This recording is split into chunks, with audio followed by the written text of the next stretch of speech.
In the series of discussing types of financial model आज हम discuss करेंगे asset liability model. अब basically इस मॉडल में आप करते क्या हो, you basically manage and assess any risk that arises from mismatches between an asset and a liability in an organization। मतलब अगर आपके एसेट और लायबिलिटी में कोई मिसमैच हो गया है, जनरली आपको पता ही होगा राइट, जितने एसेट्स होते हैं उतनी लायबिलिटीज होती है कंपनी में, तो अगर कोई मिसमैच हो गया है उससे कोई रिस्क अराइज कर रहा है तो उसको मैनेज कैसे करते हैं ये आप इस मॉडल के अंदर सीखते हो। तो अब इसके की कंपोनेंट्स कैसे होते हैं, आप कैसे करते हो ये, तो सबसे पहले तो आप इस मॉडल का ऑब्जेक्टिव असेस करते हो कि ऑब्जेक्टिव क्या है। आपको सॉल्वेंसी देखनी है कंपनी की कि एसेट्स और लायबिलिटीज मैच हो रहे हैं नहीं हो रहे, अगर उसमें से कोई प्रॉब्लम क्रिएट हो रही है। Then one objective if it can also be कि एसेट्स और लायबिलिटीज जो है उनके cash flows and maturity align हो रही है सो दैट ऑर्गेनाइजेशन के ऑब्जेक्टिव्स मीट हो।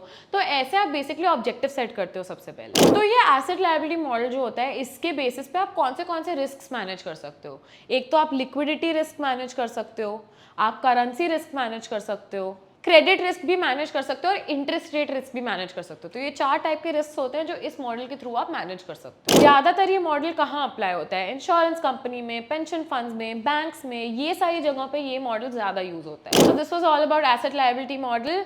अगर आपको भी फाइनेंशियल मॉडलिंग सीखनी है then you can leave a comment down below और even DM us and our experts will reach out to you.